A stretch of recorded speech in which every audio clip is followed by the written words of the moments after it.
So I think before we kind of delve into the judgment, it's important to kind of look at what this act is and, what the aim with this act was. So this act was kind of designed as this very unique piece of legislation to provide relief, a protection and rehabilitation to women who have been victims of domestic violence. And it had a very unique enforcement mechanism in it that it envisaged the setting up of these centers called violence against women centers, which were envisioned as these centers where all components of the justice system or justice delivery services would be housed under one single roof. So, for example, you would have this one sort of building or, center where you would have services of first aid where women could go and report cases to the police who would be in-house. There was a court set up. There was, a female judge there. There were counselors, or the law sort of envisages that there should be like counselors, trauma services, rehabilitation services. So it's designed to provide women a safe space and for them to go approach and, have access to all these services under one single roof. And this act was notified to the extent of Multan in 2016. And there's a pilot project that happened. And in fact, there is a functioning violence against women center in Multan, which has, if we look at the stats that are provided in the judgment, has provided services to about 7,000 women. So it's a project that has seen some success.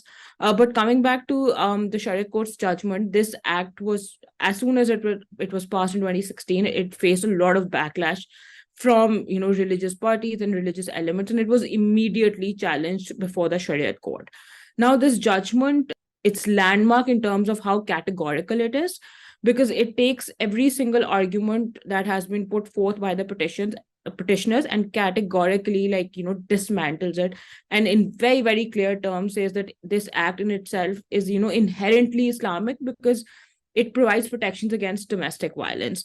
So just in terms of the language it uses, I feel like it is significant, because now if you have any kind of backlash from in Pakistan when we do have any pro-women legislation, the immediate argument is, this is un-Islamic, these are ideals that have been imported from the West, and these are not rooted in our culture.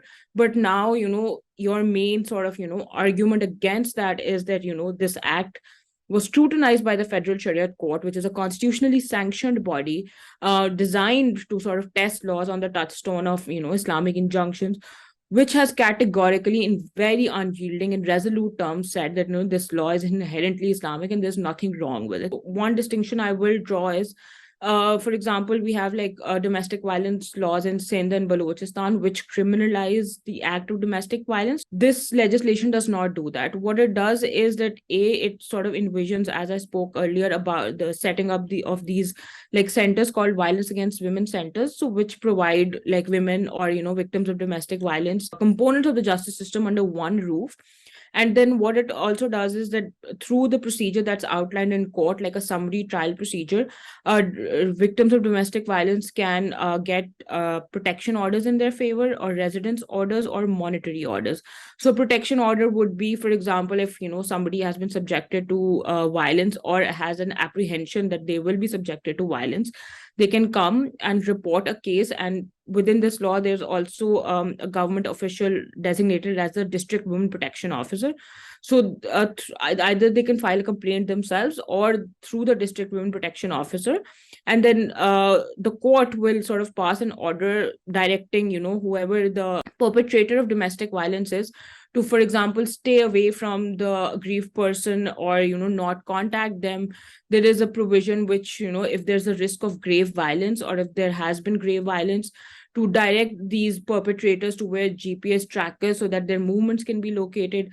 There are also provisions for residence orders. So, for example, if there's an apprehension that a woman might be kicked out of the house, the court can issue an order that, you can't do that. Or the court can order for alternate accommodation, or the court can order for the woman to be accommodated in a shelter home, which, by the way, is also something this act envisages, is setting up for shelter homes for women. And then the third component is monetary orders, where the court might order that the woman should receive monetary compensation for any medical expenses or because if they've been, if there's a loss of residence and if they've had to move out of the house, any expenses that they're incurring due to domestic violence. This act is basically, it designates or it allows for civil remedies as opposed for criminal remedies. While like the sort of, I think the difference that we need to understand is in civil remedies, the standard of evidence is lower than obviously criminal trials. So in that way, the sort of it may be slightly more efficacious in some ways, but then we also have to understand that because criminal trials, because there's a high standard of proof, and because our internal sort of systematic delays and institutionalized problems that we have in our justice system, those take a lot longer to process. So because this Act A envisages a summary trial, B, these are civil remedies, there is a possibility that things can move a little more quickly. And then also, I think another important aspect of this act is that it sort of encourages or it envisages mediation and reconciliation. So these district committees that have been designated, every district is supposed to have like this women protection committee, which will have some government officials and have some civil society membership. So these district committees can also come together, and if there is a complaint where they feel there's room for mediation and reconciliation there, also get the parties together and see if matters can be resolved that way. And if we look at the stats that have been cited in the judgment itself, 87% of the cases, apparently, according to that report that was submitted by Government of Punjab, were resolved through mediation, which I think is a great sign, because it allows for issues to be resolved through means of alternate dispute resolution without women having to go through the rigors of the justice system, which, in our context, is a very hard thing to do. There is domestic violence legislation already in Sindh, Balochistan, and if my knowledge is correct, also in KP as well. And those three pieces of legislation, in fact, actually criminalize domestic violence. So there is already some structure in place in the criminal arena. And I think all those laws also envisage the issuance of protection orders as well. So I believe like laws in Sindh and Balochistan are already far more ahead of, where this law is, like this Punjab law is. But there are problems with implementation across the country. Like I was looking up, the implementation of law in Sindh as well. So, you will have problems with, reporting the crime. You will have problems of inherent bias by the police, by the judges. So while the law on paper is perhaps far ahead, or it's there in other provinces, and perhaps in what it's attempting to do, it's far ahead in Sindh and Balochistan. But with every law that's, designed to provide protection to women, and if it's within sort of it falls under the purview of the criminal justice system, they are marred by systematic issues. So I think we now have some structure or some level of legislation in place across the country.